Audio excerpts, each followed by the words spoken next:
Hello students. ਹਾਂਜੀ ਬੇਟੇ, ਆਪਾਂ ਸ਼ੁਰੂ ਕੀਤਾ ਹੋਇਆ ਸੀ ਪੀ ਬਲੋਕ ਐਲੀਮੈਂਟਸ। ਪੀ ਬਲੋਕ ਐਲੀਮੈਂਟਸ ਦੇ ਵਿੱਚ ਆਪਾਂ ਪੜ੍ਹ ਰਹੇ ਸੀਗੇ ਆਕਸੀਜਨ ਫੈਮਿਲੀ। ਠੀਕ ਹੈ ਬੇਟੇ, ਆਕਸੀਜਨ, ਸਲਫਰ, ਸੈਲੀਨੀਅਮ, ਟੈਲੀਨੀਅਮ, ਪੋਲੀਨੀਅਮ ਇਹ ਦੇ ਐਲੀਮੈਂਟਸ ਹੁੰਦੇ ਆ। ਇਹਨਾਂ ਦੀਆਂ ਆਪਾਂ ਫਿਜ਼ੀਕਲ ਤੇ ਕੈਮੀਕਲ ਪ੍ਰੋਪਰਟੀਜ਼ ਪੜ੍ਹ ਆਏ ਸੀ। ਨੈਕਸਟ ਬੇਟੇ ਅੱਜ ਆਪਾਂ ਇਹਨਾਂ ਦੇ ਕੁਝ ਕੰਪਾਊਂਡਸ ਨੇ, ਠੀਕ ਹੈ, ਉਹਨਾਂ ਬਾਰੇ ਪੜ੍ਹਾਂਗੇ। ਜਿਵੇਂ ਕਿ ਫਸਟ ਇਹਦਾ ਆਪਣੇ ਕੋਲ ਡਾਈਆਕਸੀਜਨ। ਠੀਕ ਹੈ ਜੀ, ਸਭ ਤੋਂ ਪਹਿਲਾਂ ਡਾਈਆਕਸੀਜਨ ਦੀ preparation by decomposition of oxygen rich compounds, ਮਤਲਬ ਜਿਨ੍ਹਾਂ ਦੇ ਵਿੱਚ ਆਕਸੀਜਨ ਬਹੁਤ ਜ਼ਿਆਦਾ ਹੁੰਦੀ ਹੈ ਉਹਨਾਂ ਦੀ ਡੀਕੰਪੋਜੀਸ਼ਨ ਕਰਕੇ। ਠੀਕ ਹੈ ਬੇਟੇ, ਜਿਵੇਂ ਪੋਟਾਸ਼ੀਅਮ ਪੈਰਾਮੈਗਨੇਟੇਟ, KMnO4 ਹੋ ਗਿਆ। ਠੀਕ ਹੈ ਜੀ, ਜਦੋਂ ਇਹਨੂੰ ਆਪਾਂ ਹੀਟ ਦਿੰਦੇ ਹਾਂ, ਮਤਲਬ ਇਹਨੂੰ ਡੀਕੰਪੋਜ਼ ਕਰਦੇ ਹਾਂ ਅਤੇ ਆਪਾਂ ਨੂੰ ਆਕਸੀਜਨ ਮਿਲਦੀ ਹੈ। ਪੋਟਾਸ਼ੀਅਮ ਕਲੋਰੇਟ, ਠੀਕ ਹੈ, ਇਹਨੂੰ ਵੀ ਹੀਟ ਕਰਾਂਗੇ, ਡੀਕੰਪੋਜ਼ ਕਰਾਂਗੇ, ਆਪਾਂ ਨੂੰ ਕੀ ਮਿਲੇਗੀ? ਆਕਸੀਜਨ। ਮਤਲਬ ਜਿਨ੍ਹਾਂ ਦੇ ਕੋਲ ਬਹੁਤ ਸਾਰੀ ਆਕਸੀਜਨ ਹੈ ਉਹਨਾਂ ਦੀ ਡੀਕੰਪੋਜੀਸ਼ਨ ਕਰਕੇ ਆਪਾਂ ਉਹਨਾਂ ਤੋਂ ਆਕਸੀਜਨ ਲੈ ਸਕਦੇ ਹਾਂ। ਠੀਕ ਹੈ ਬੇਟੇ, ਫਿਰ ਆਪਣੇ ਕੋਲੇ laboratory method of preparation thermal decomposition of potassium chlorate. Potassium chlorate ਦੀ ਥਰਮਲ ਡੀਕੰਪੋਜੀਸ਼ਨ ਕਰਕੇ। ਠੀਕ ਹੈ ਬੇਟੇ, ਜਿਵੇਂ ਕਿ ਆਪਾਂ ਇੱਥੇ ਵੀ ਕਰ ਚੁੱਕੇ ਸੀਗੇ ਇਹ ਚੀਜ਼। ਠੀਕ ਹੈ, ਫਿਰ ਆ ਜਾਂਦਾ ਬੇਟੇ ਫਰੋਮ ਲਿਕੁਇਡ ਏਅਰ ਨੂੰ ਕੰਪਰੈਸ ਕੀਤਾ ਜਾਂਦਾ, ਲਿਕੁਇਡ ਫਾਰਮ ਵਿੱਚ ਬਣਾਇਆ ਜਾਂਦਾ ਅਤੇ ਫਿਰ ਉਹਦੀ ਫ੍ਰੈਕਸ਼ਨਲ ਡਿਸਟਿਲਾਈਜੇਸ਼ਨ ਕੀਤੀ ਜਾਂਦੀ ਹੈ।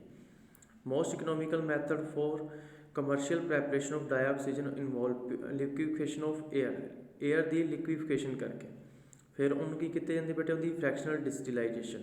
ਠੀਕ ਹੈ, ਅਤੇ ਆਪਾਂ ਨੂੰ ਕੀ ਮਿਲ ਜਾਂਦੀ ਹੈ? ਆਕਸੀਜਨ ਮਿਲ ਜਾਂਦੀ, dioxygen. During this process nitrogen with lower boiling point, nitrogen ਦਾ ਲੋਅਰ ਬੋਇਲਿੰਗ ਪੁਆਇੰਟ ਹੁੰਦਾ ਹੈ।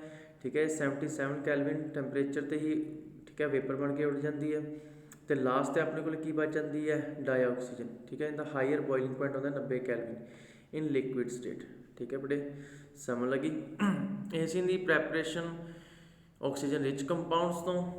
ਇਹਦੀ ਪ੍ਰੈਪਰੇਸ਼ਨ ਹੈ ਬੇਟੇ ਆਪਣੇ ਕੋਲੇ ਲਿਕੁਇਡ ਏਅਰ ਤੋਂ, ਫ੍ਰੈਕਸ਼ਨਲ ਡਿਸਟਿਲਾਈਜੇਸ਼ਨ ਕਰਕੇ। ਆਕਸੀਜਨ ਨੂੰ ਆਪਾਂ ਬੇਟੇ ਵਾਟਰ ਤੋਂ ਵੀ ਲੈ ਸਕਦੇ ਹਾਂ। ਛੋਟੀਆਂ ਕਲਾਸਾਂ 'ਚ ਆਪਾਂ ਪੜ੍ਹਦੇ ਸੀਗੇ ਇਲੈਕਟ੍ਰੋਲਾਈਸਿਸ ਕਰਕੇ। ਵਾਟਰ ਦੀ ਇਲੈਕਟ੍ਰੋਲਾਈਸਿਸ ਕਰਕੇ H2O2 ਆਪਣੇ ਕੋਲੇ ਨਿਕਲੇਗੀ। ਠੀਕ ਹੈ ਬੇਟੇ, ਹਾਈਡਰੋਜਨ ਅਤੇ ਆਕਸੀਜਨ ਨਿਕਲ ਜਾਏਗੀ ਆਪਣੇ ਕੋਲੇ, ਇਲੈਕਟ੍ਰੋਲਾਈਸਿਸ ਕਰਦੇ ਆਪਾਂ।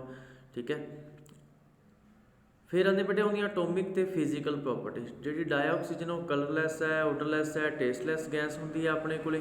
It is slightly soluble in water and its solubility is about 3.08 centimetre cube in 100 centimetre cube of water at 298 kelvin. ਠੀਕ ਹੈ ਬੇਟੇ, ਸਮਝ ਲੱਗੀ? ਇਹਦੀਆਂ ਆਪਾਂ ਹੁਣ ਫਿਜ਼ੀਕਲ ਪ੍ਰੋਪਰਟੀਜ਼ ਪੜ੍ਹ। ਇਹ ਸਲਾਈਟਲੀ ਸੋਲਿਬਲ ਹੁੰਦੀ ਹੈ ਵਾਟਰ ਦੇ ਵਿੱਚ।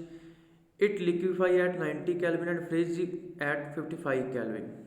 It has 3 stable isotopes. ਇਹਦੇ 3 ਸਟੇਬਲ ਆਈਸੋਟੋਪਸ ਨੇ ਬੇਟੇ। ਆਈਸੋਟੋਪ ਆਪਾਂ ਨੂੰ ਪਤਾ ਹੈ ਕੀ ਹੁੰਦੇ ਨੇ? ਜਿਨ੍ਹਾਂ ਦਾ ਐਟੋਮਿਕ ਨੰਬਰ ਸੇਮ ਹੁੰਦਾ ਬਟ ਮਾਸ ਕੀ ਹੁੰਦਾ ਹੈ? ਡਿਫਰੈਂਟ ਹੁੰਦਾ ਹੈ। ਅਤੇ ਜਿਹੜੀ ਡਾਈਆਕਸੀਜਨ ਹੁੰਦੀ ਹੈ ਪੈਰਾਮੈਗਨੈਟਿਕ ਨੇਚਰ ਹੁੰਦਾ ਇਹਦਾ। ਕੀ ਹੁੰਦਾ ਇਹਦਾ? ਪੈਰਾਮੈਗਨੈਟਿਕ ਨੇਚਰ। ਇਹਦੀਆਂ ਫਿਜ਼ੀਕਲ ਅਟੋਮਿਕ ਅਤੇ ਫਿਜ਼ੀਕਲ ਪ੍ਰੋਪਰਟੀਜ਼ ਨੇ। ਫਿਰ ਆਉਂਦੀਆਂ ਨੇ ਬੇਟੇ ਇਹਦੀਆਂ ਕੈਮੀਕਲ ਪ੍ਰੋਪਰਟੀਜ਼। ਕੈਮੀਕਲ ਪ੍ਰੋਪਰਟੀਜ਼ ਦੇ ਵਿੱਚ ਕੀ ਆ ਜਾਏਗਾ? Action of litmus. ਜਿਹੜੀ ਡਾਈਆਕਸੀਜਨ ਨਿਊਟਰਲ ਹੁੰਦੀ ਹੈ। ਸਪੋਟਰ ਆਫ ਕੰਬਸ਼ਨ ਕਰਨ ਦੇ ਵਿੱਚ ਬੇਟੇ ਹੈਲਪ ਕਰਦੀ ਹੈ। ਠੀਕ ਹੈ ਬੇਟੇ, ਇਹ ਤਾਂ ਆਪਾਂ ਨੂੰ ਪਤਾ ਹੀ ਹੈ। Oxidation, dioxygen is a powerful oxidising agent, ਕਿਉਂਕਿ ਇਹਦੇ ਕੋਲ ਆਕਸੀਜਨ ਹੁੰਦੀ ਹੈ। ਇਹ ਕਿਸੇ ਵੀ ਸਬਸਟੈਂਸ ਦੀ ਆਕਸੀਡੇਸ਼ਨ ਕਰਵਾ ਦਿੰਦੀ ਹੈ। ਠੀਕ ਹੈ ਬੇਟੇ, reaction with metal, dioxygen directly combine with most of the metals to form their respective oxides. ਠੀਕ ਹੈ, ਜਿਵੇਂ ਕਿ active metals like sodium, calcium, ਇਹਨਾਂ ਨਾਲ ਮਿਲ ਕੇ ਕੀ ਬਣਾਏਗੀ? Sodium oxide. ਮਤਲਬ ਡਾਇਰੈਕਟਲੀ ਕੀ ਬਣਾਏਗੀ? ਆਪਦੇ ਆਕਸਾਈਡਸ ਬਣਾਏਗੀ। ਠੀਕ ਹੈ, ਫਿਰ ਆਉਂਦਾ ਰਿਐਕਸ਼ਨ ਵਿਦ ਕੰਪਾਊਂਡਸ ਨਾਲ ਰਿਐਕਸ਼ਨ ਵਿਦ ਸਲਫਰ ਡਾਈਆਕਸਾਈਡ। ਠੀਕ ਹੈ, SO2O2 ਨਾਲ ਜਦੋਂ ਰਿਐਕਟ ਕਰਦੀ ਹੈ ਸਲਫਰ ਟਰਾਈਆਕਸਾਈਡ ਬਣਦੀ ਹੈ। ਇਹ ਬੇਟੇ ਆਪਾਂ ਨੂੰ ਕੰਟੈਕਟ ਪ੍ਰੋਸੈਸ ਦੇ ਵਿੱਚ ਹੈਲਪ ਕਰਦਾ ਹੈ। ਕੰਟੈਕਟ ਪ੍ਰੋਸੈਸ ਕੀ ਹੈ ਆਪਣੇ ਕੋਲ ਬੇਟੇ? ਆਪਾਂ ਕੰਟੈਕਟ ਪ੍ਰੋਸੈਸ ਵੀ ਪੜਾਂਗੇ। ਸਲਫਿਊਰਿਕ ਐਸਿਡ ਬਣਾਉਣ ਦੇ ਲਈ ਯੂਜ਼ ਕੀਤਾ ਜਾਂਦਾ। ਠੀਕ ਹੈ, ਪ੍ਰੋਸੈਸ। ਹਾਂਜੀ, ਰਿਐਕਸ਼ਨ ਵਿਦ ਅਮੋਨੀਆ ਨਾਲ ਰਿਐਕਟ ਕਰਕੇ, ਠੀਕ ਹੈ, ਨਾਈਟ੍ਰਿਕ ਐਸਿਡ ਬਣਾਉਂਦੀ ਹੈ ਆਪਣੇ ਕੋਲੇ। ਇਹ ਓਸਟਵਰਡ ਪ੍ਰੋਸੈਸ ਹੈ। ਕਿਹੜਾ ਪ੍ਰੋਸੈਸ ਹੈ ਬੇਟੇ ਆਪਣੇ ਕੋਲੇ? ਓਸਟਵਰਡ ਪ੍ਰੋਸੈਸ। ਹਾਈਡਰੋਜਨ ਕਲੋਰਾਈਡ, ਆਕਸੀਜਨ ਜਦੋਂ ਹਾਈਡਰੋਜਨ ਕਲੋਰਾਈਡ ਨਾਲ ਰਿਐਕਟ ਕਰਦੀ ਹੈ ਅਤੇ ਕਲੋਰੀਨ ਗੈਸ ਬਣਾਉਂਦੀ ਹੈ। ਕਿਹੜੀ ਗੈਸ ਬਣਾਉਂਦੀ ਹੈ? ਕਲੋਰੀਨ। ਇਹ Deacon process for the manufacturing of chlorine. ਇਹ ਬੇਟੇ ਯਾਦ ਰੱਖ ਲੈਣਾ ਬੇਟੇ ਵੀ ਜਦੋਂ ਆਕਸੀਜਨ ਸਲਫਰ ਡਾਈਆਕਸਾਈਡ ਨਾਲ ਰਿਐਕਟ ਕਰਦੀ ਹੈ ਅਤੇ ਸਲਫਰ ਟਰਾਈਆਕਸਾਈਡ ਬਣਾਉਂਦੀ ਹੈ। ਇਹ ਕੰਟੈਕਟ ਪ੍ਰੋਸੈਸ ਦਾ ਫਸਟ ਸਟੈਪ ਹੈ ਆਪਣੇ ਕੋਲੇ। ਜਦੋਂ ਅਮੋਨੀਆ ਨਾਲ ਰਿਐਕਟ ਕਰਦੀ ਹੈ ਅਤੇ ਨਾਈਟ੍ਰਿਕ ਐਸਿਡ ਬਣਾਉਂਦੀ ਹੈ, ਇਹ ਓਸਟਵਰਡ ਪ੍ਰੋਸੈਸ ਹੈ। ਹਾਈਡਰੋਜਨ ਕਲੋਰਾਈਡ ਨਾਲ ਜਿਹੜਾ ਆਪਣੇ ਕੋਲੇ ਹਾਈਡਰੋਕਲੋਰਿਕ ਐਸਿਡ ਹੈ ਇਹਦੇ ਨਾਲ ਰਿਐਕਟ ਕਰਦੀ ਹੈ ਤੇ ਕੀ ਬਣਦੀ ਹੈ ਆਪਣੇ ਕੋਲੇ ਕਲੋਰੀਨ ਗੈਸ ਬਣਾਉਂਦੀ ਹੈ ਡੈਕੋਨ ਪ੍ਰੋਸੈਸ ਵਿਦ ਹਾਈਡਰੋਜਨ ਕਾਰਬਨਸ ਹਾਈਡਰੋਜਨ ਕਾਰਬਨਸ ਨਾਲ ਰਿਐਕਟ ਕਰਕੇ ਠੀਕ ਹੈ ਕਾਰਬਨ ਡਾਈਆਕਸਾਈਡ ਆਪਾਂ ਨੂੰ ਪਤਾ ਹੈ ਬੇਟੇ ਜਦੋਂ ਵੀ ਕਾਰਬਨ ਨੂੰ ਆਕਸੀਜਨ ਦੇ ਵਿੱਚ ਲਾਵਾਂਗੇ ਤਾਂ ਆਪਾਂ ਕਾਰਬਨ ਡਾਈਆਕਸਾਈਡ ਮਿਲੇਗੀ ਕੀ ਮਿਲੇਗੀ ਕਾਰਬਨ ਡਾਈਆਕਸਾਈਡ ਕਿਉਂਕਿ ਇਹ ਜਿਹੜੇ ਕਾਰਬਨ ਕੰਪਾਊਂਡਸ ਹੁੰਦੇ ਨੇ ਗੁੱਡ ਫਿਊਲ ਹੁੰਦੇ ਨੇ ਵਧੀਆ ਫਿਊਲ ਹੁੰਦੇ ਆ ਬੇਟੇ ਠੀਕ ਹੈ ਜਦੋਂ ਇਹਨਾਂ ਨੂੰ ਜਲਾਇਆ ਜਾਂਦਾ ਤੇ ਕਾਰਬਨ ਡਾਈਆਕਸਾਈਡ ਤੇ ਵਾਟਰ ਨਿਕਲਦਾ this reaction are called combustion reaction and highly exothermic in nature ਇਹ ਕੰਬਸ਼ਨ ਰਿਐਕਸ਼ਨ ਹੈ ਤੇ ਬਹੁਤ ਹੀ ਐਗਜ਼ੋਥਰਮਿਕ ਪ੍ਰੋਸੈਸ ਤਾਂ ਪਤਾ ਹੀ ਹੈ ਬੇਟੇ ਆਪਾਂ ਨੂੰ ਜਿਨ੍ਹਾਂ 'ਚ ਹੀਟ ਨਿਕਲਦੀ ਹੈ ਤੇ ਆਪਾਂ ਨੂੰ ਪਤਾ ਕਾਰਬਨ ਜਿਹੜੇ ਹੈਗੇ ਆ ਇਹ ਗੁੱਡ ਫਿਊਲ ਹੁੰਦੇ ਆ ਜਦੋਂ ਇਹਨਾਂ ਨੂੰ ਆਕਸੀਜਨ ਜਲਾਇਆ ਜਾਂਦਾ ਤੇ ਕੀ ਬਣਾਉਂਦੇ ਆ ਕਾਰਬਨ ਡਾਈਆਕਸਾਈਡ ਠੀਕ ਹੈ that is why hydrocarbon are used as a fuels ਫਿਰ ਆਉਂਦਾ ਬੇਟੇ action of silent electric discharge ਜਦੋਂ ਡਾਈਆਕਸੀਜਨ ਨੂੰ ਸਾਇਲੈਂਟ ਇਲੈਕਟ੍ਰਿਕ ਡਿਸਚਾਰਜ ਵਿੱਚ ਆਪਾਂ ਰੱਖਦੇ ਹਾਂ ਤੇ ਕੀ ਹੁੰਦਾ ਓਜ਼ੋਨ ਬਣਦੀ ਹੈ ਆਪਣੇ ਕੋਲੇ ਕੀ ਬਣਦੀ ਹੈ ਆਪਣੇ ਕੋਲੇ ਓਜ਼ੋਨ ਇਹ ਇੱਕ ਓਜ਼ੋਨ ਦੀ ਪ੍ਰੈਪਰੇਸ਼ਨ ਆ ਗਈ ਆਪਣੇ ਕੋਲੇ ਠੀਕ ਹੈ ਬੇਟੇ ਫਿਰ ਆ ਜਾਂਦਾ ਇਹ ਵੀ ਕੁਐਸਚਨ ਪੁੱਛਿਆ ਜਾਂਦਾ ਰੈਸਪੀਰੇਸ਼ਨ ਦੇ ਵਿੱਚ ਇੰਪੋਰਟੈਂਟ ਕੁਐਸਚਨ ਹੈ ਬੇਟੇ ਇਹ ਵੀ ਪੁੱਛਿਆ ਜਾ ਸਕਦਾ ਹੈ when air is inhaled dioxin is carried by hemoglobin of blood to various part of the body where it is used in the slow oxidation of biomolecules such as glucose ਆਪਾਂ ਨੂੰ ਪਤਾ ਹੈ ਬੇਟੇ ਜਿਹੜੀ ਆਕਸੀਜਨ ਹੈ ਇਹ respiration ਕਰਨ ਦੇ ਵਿੱਚ ਹੈਲਪ ਕਰਦੀ ਹੈ ਰੈਸਪੀਰੇਸ਼ਨ ਕੀ ਹੁੰਦਾ ਹੈ ਗਲੂਕੋਜ਼ ਦੀ ਆਕਸੀਡੇਸ਼ਨ ਕਰਨਾ ਗਲੂਕੋਜ਼ ਦੀ ਜਦੋਂ ਆਕਸੀਡੇਸ਼ਨ ਹੋਏਗੀ ਤੇ ਕੀ ਨਿਕਲੇਗੀ ਹੀਟ ਮਿਲਦੀ ਹੈ ਬੇਟੇ ਆਪਾਂ ਨੂੰ એનર્ਜੀ ਨਿਕਲਦੀ ਹੈ ਕੀ ਨਿਕਲਦੀ ਹੈ એનર્ਜੀ ਜਿਹੜੀ ਕਿ ਆਪਾਂ ਨੂੰ ਕੋਈ ਵੀ ਵਰਕ ਕਰਨ 'ਚ ਹੈਲਪ ਕਰਦੀ ਹੈ ਠੀਕ ਹੈ ਬੇਟੇ ਤੇ ਹੋਰ ਕੀ ਨਿਕਲਦਾ ਹੈ ਕਾਰਬਨ ਡਾਈਆਕਸਾਈਡ ਤੇ ਵਾਟਰ ਇਹ ਇਹਦੇ ਪ੍ਰੋਡਕਟ ਹੋ ਗਏ ਨੈਕਸਟ ਹੈ ਬੇਟੇ ਆਪਣੇ ਕੋਲੇ ਯੂਜ਼ਸ ਆਫ ਡਾਈਆਕਸੀਜਨ ਦੇ ਯੂਜ਼ ਠੀਕ ਹੈ ਸਿੰਪਲ ਯੂਜ਼ ਦੇ ਰੱਖਿਆ ਬੇਟੇ ਪੜ੍ਹ ਲੈਣੇ ਆ ਆਪਾਂ ਵੀ ਜਿਵੇਂ ਕਿ dioxygen is used in oxyhydrogen and oxyacetylene torch which are used for cutting and welding of metals ठीक है it is used in metallurgy process it is used for artificial respiration liquid dioxin is used as a rocket fuel it is used in manufacturing of large number of compounds ਜਿਵੇਂ ਕਿ phenol ethyl dioxide sulfuric acid nitric acid ठीक है बेटे it is used in large scale production of TiO2 and synthesis gas CO plus H2 ਇਹ ਸੀ ਬੇਟੇ ਆਪਣੇ ਕੋਲੇ ਡਾਈਆਕਸੀਜਨ ਦਾ ਵੀ ਉਹਦੀ ਪ੍ਰੈਪਰੇਸ਼ਨ ਕਿਵੇਂ ਹੁੰਦੀ ਹੈ ਸਭ ਤੋਂ ਪਹਿਲਾਂ ਉਹਦੀ ਪ੍ਰੈਪਰੇਸ਼ਨ ਪੜ੍ਹਨੀ ਹੈ ਫਿਰ ਉਹਦੀ ਐਟੋਮਿਕ ਤੇ ਫਿਜ਼ੀਕਲ ਪ੍ਰੋਪਰਟੀਜ਼ ਫਿਰ ਉਹਦੀਆਂ ਕੈਮੀਕਲ ਪ੍ਰੋਪਰਟੀਜ਼ ਤੇ ਲਾਸਟ ਉਹਦੇ ਯੂਜ਼ ਉਸੇ ਤਰ੍ਹਾਂ ਹੀ ਨੈਕਸਟ ਆਪਣੇ ਕੋਲ ਆ ਜਾਂਦਾ ਬੇਟੇ oxides most of the element in periodic table metals as well as non-metals form binary compound with oxygen these binary compound of metals and non-metals with oxygen are called oxides देखो बेटे oxygen जिंदे नाल भी react करेगी चाहे वो metal है चाहे वो नॉन मैटल है तो की बनाएगी अपने को ऑक्साइड्स बनाएगी की बनाएगी ऑक्साइड्स तो इनकी ऑक्सीडेशन स्टेट की होंगी है -2 की होंगी है -2 आप पिछे भी पढ़ के आए सी कैमिकल प्रॉपर्टीज़ दे विच जदों पूरे ग्रुप दी कैमिकल प्रॉपर्टीज़ पढ़ रहे सी तो आप पढ़िया सी भी जिहड़ी ऑक्सीजन है यही कल्ली नैगेटिव ऑक्सीडेशन स्टेट शो करती है बाकी भी नैगेटिव करते हैं पर बाकी पॉजिटिव भी कर जाते हैं बट ऑक्सीजन पॉजिटिव शो नहीं करती ठीक है बेटे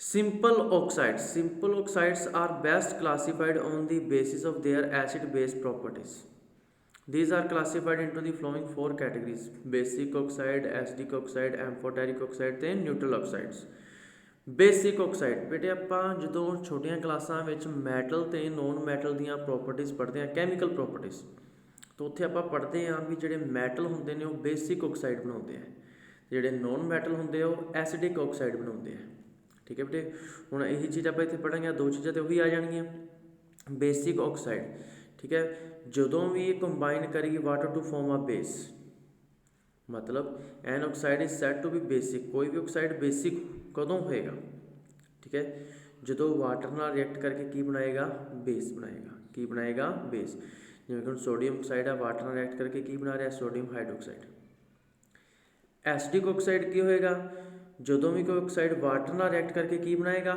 एसिड बेसिक ऑक्साइड जो कोई भी ऑक्साइड वाटर नाल रिएक्ट करके बेस बनाएगा तो बेसिक ऑक्साइड जो कोई भी ऑक्साइड वाटर नाल रिएक्ट करके एसिड बनाएगा तो एसिडिक ऑक्साइड ठीक है बेटे नैक्सट अपने को आ जाता है ਐਮਫੋਟੈਰਿਕ ਆਕਸਾਈਡ ਵਿੱਚ react with both acids and base, ਮਤਲਬ ਜਿਹੜੇ ਦੋਨਾਂ ਨਾਲ ਰਿਐਕਟ ਕਰ ਜਾਣ, ਜਿਹੜੇ ਐਸਿਡ ਨਾਲ ਵੀ ਰਿਐਕਟ ਕਰ ਜਾਣ ਤੇ ਬੇਸ ਨਾਲ ਵੀ ਰਿਐਕਟ ਕਰ ਜਾਣ, ਉਹਨਾਂ ਨੂੰ ਆਪਾਂ ਐਮਫੋਟੈਰਿਕ ਆਕਸਾਈਡ ਬੋਲ ਦਿੰਦੇ ਹਾਂ। ਕਿਹੜੇ ਆਕਸਾਈਡ ਬੋਲਦੇ ਨੇ ਬੇਟੇ?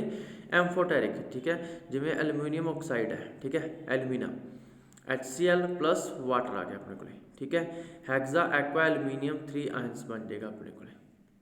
ਠੀਕ ਹੈ, ਮਤਲਬ ਐਮਫੋਟੈਰਿਕ ਆਕਸਾਈਡ ਇਹ ਇਹੋ ਜਿਹਾ ਆਕਸਾਈਡ ਹੈ, ਇਹ ਬੇਸ ਤਰ੍ਹਾਂ ਵੀ ਬਣ ਸਕਦਾ ਤੇ ਐਸਿਡ ਤਰ੍ਹਾਂ ਵੀ ਬਣ ਸਕਦਾ। ਠੀਕ ਹੈ ਬੇਟੇ। ਨਿਊਟਰਲ ਆਕਸਾਈਡ ਮਤਲਬ ਜਿਹੜੇ neutral neither react with acid ਔਰ ਨੋ ਰਿਐਕਟ ਵਿਦ ਬੇਸ, ਨਾ ਹੀ ਐਸਿਡ ਨਾਲ ਰਿਐਕਟ ਕਰਨ, ਨਾ ਹੀ ਬੇਸ ਨਾਲ ਰਿਐਕਟ ਕਰਨ, ਜਿਵੇਂ ਵਾਟਰ ਹੋ ਗਿਆ, ਨਾਈਟ੍ਰਸ ਆਕਸਾਈਡ ਹੋ ਗਿਆ, ਠੀਕ ਹੈ, NOCO ਐਗਜ਼ੈਕਟਰਾ। ਫਿਰ ਆਉਂਦੇ ਬੇਟੇ mixed ਆਕਸਾਈਡਸ। Metal oxide which consists of two simple metal oxide with the metal in different oxidation states are called mixed oxides।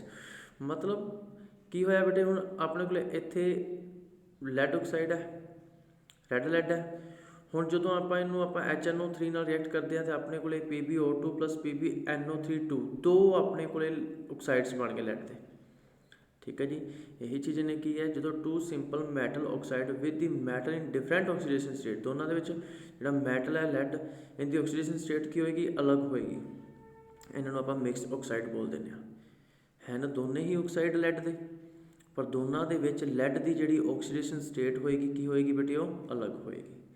ਠੀਕ ਹੈ, ਇਹਨਾਂ ਨੂੰ ਮਿਕਸਡ ਆਕਸਾਈਡ ਬੋਲਿਆ ਜਾਂਦਾ ਹੈ। Trends in acid base behaviour of oxide in periodic table.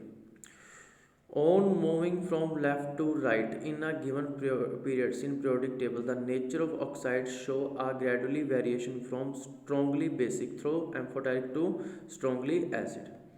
ठीक है बेटे, जिवें स्ट्रोंगली बेस एम्फोटेरिक, इधर ਨੂੰ ਐਸਿਡਿਕ ਕਰੈਕਟਰ ਇਨਕਰੀਜ਼ ਹੋਣਗੇ, ਕਿਉਂਕਿ ਆਪਾਂ ਬੇਟੇ ਪਤਾ ਹੈ ਲੈਫਟ ਤੋਂ ਜਦੋਂ ਰਾਈਟ ਜਾਂਦੇ ਆ ਤਾਂ ਨੋਨ ਮੈਟਲਿਕ ਕਰੈਕਟਰ ਇਨਕਰੀਜ਼ ਹੁੰਦੇ ਆ, ਤੇ ਜਿਹੜੇ ਨੋਨ ਮੈਟਲ ਹੁੰਦੇ ਨੇ ਉਹ ਐਸਿਡਿਕ ਆਕਸਾਈਡ ਬਣਾਉਂਦੇ ਆ। ਠੀਕ ਹੈ, ਮੈਟਲ ਤੇ ਨੋਨ ਮੈਟਲ ਦੀਆਂ ਪ੍ਰੋਪਰਟੀਜ਼ ਦੇ ਵਿੱਚ ਪੜਿਆ ਹੋਏਗਾ ਕੈਮੀਕਲ ਪ੍ਰੋਪਰਟੀਜ਼ ਦੇ ਵਿੱਚ, ਹੁਣੇ ਪਹਿਲਾਂ ਵੀ ਦੱਸ ਕੇ ਹਟੇ ਸੀ ਵੀ ਜਿਹੜੇ ਮੈਟਲ ਹੁੰਦੇ ਨੇ ਉਹ ਬੇਸਿਕ ਆਕਸਾਈਡ ਬਣਾਉਂਦੇ ਆ ਤੇ ਨੋਨ ਮੈਟਲ ਕੀ ਬਣਾਉਣਗੇ? Acidic oxide. ਤੇ ਜਦੋਂ ਲੈਫਟ ਸਾਈਡ ਜਾਵਾਂਗੇ ਆਪਾਂ, ਲੈਫਟ ਟੂ ਰਾਈਟ, ਤੇ basic character non metallic character increase ਹੁੰਦੇ ਆ ਤੇ ਨੋਨ ਮੈਟਲ ਕੀ ਬਣਾਉਣਗੇ? ਐਸਿਡਿਕ ਬਣਾਉਣਗੇ। ਠੀਕ ਹੈ ਬੇਟੀ। Amongst S block element on moving down the group the basic character of the oxide increase. ਕਿਉਂ? Down the group metallic character increase ਹੁੰਦੇ ਆ, ਜਦੋਂ ਗਰੁੱਪ ਵਿੱਚ ਆਪਾਂ ਡਾਊਨ ਦੀ ਜਾਂਦੇ ਹਾਂ ਤਾਂ ਮੈਟੈਲਿਕ ਕਰੈਕਟਰ ਇਨਕਰੀਜ਼ ਹੁੰਦਾ, ਤਾਂ ਮੈਟੈਲਿਕ ਕੀ ਬਣਾਉਂਦੇ ਨੇ? Basic oxide. Among P block elements on moving down the group the acidic character of the oxide decrease with the basic character increase, ਕਿਉਂਕਿ down the group metallic character increase ਹੁੰਦੇ ਆ। Among non metallic oxide the acidic character increase, non metallic ਦੇ ਵਿੱਚ ਤਾਂ acidic character increase ਹੋਣਗੇ। Among D block elements the basic character decrease and the acidic character increase with increase in the oxidation state. ਜਿਵੇਂ ਜਿਵੇਂ oxidation state ਵਧੇਗੀ acidic character ਵੀ ਵਧਣਗੇ। ਠੀਕ ਹੈ ਬੇਟੇ, ਇਹ ਯਾਦ ਰੱਖ ਲਿਆ ਜੀ, ਸਮਝ ਲੱਗੀ? ਠੀਕ ਹੈ ਬੇਟੇ, ਇਹ ਸੀ ਆਪਣੇ ਕੋਲੇ ਅੱਜ ਦੇ ਟੋਪਿਕ। ਆਈ ਹੋਪ ਅੱਜ ਦੇ ਟੋਪਿਕ ਵੀ ਬੇਟੇ ਤੁਹਾਨੂੰ ਵਧੀਆ ਸਮਝ ਲੱਗੇ ਹੋਣਗੇ। Okay, thank you.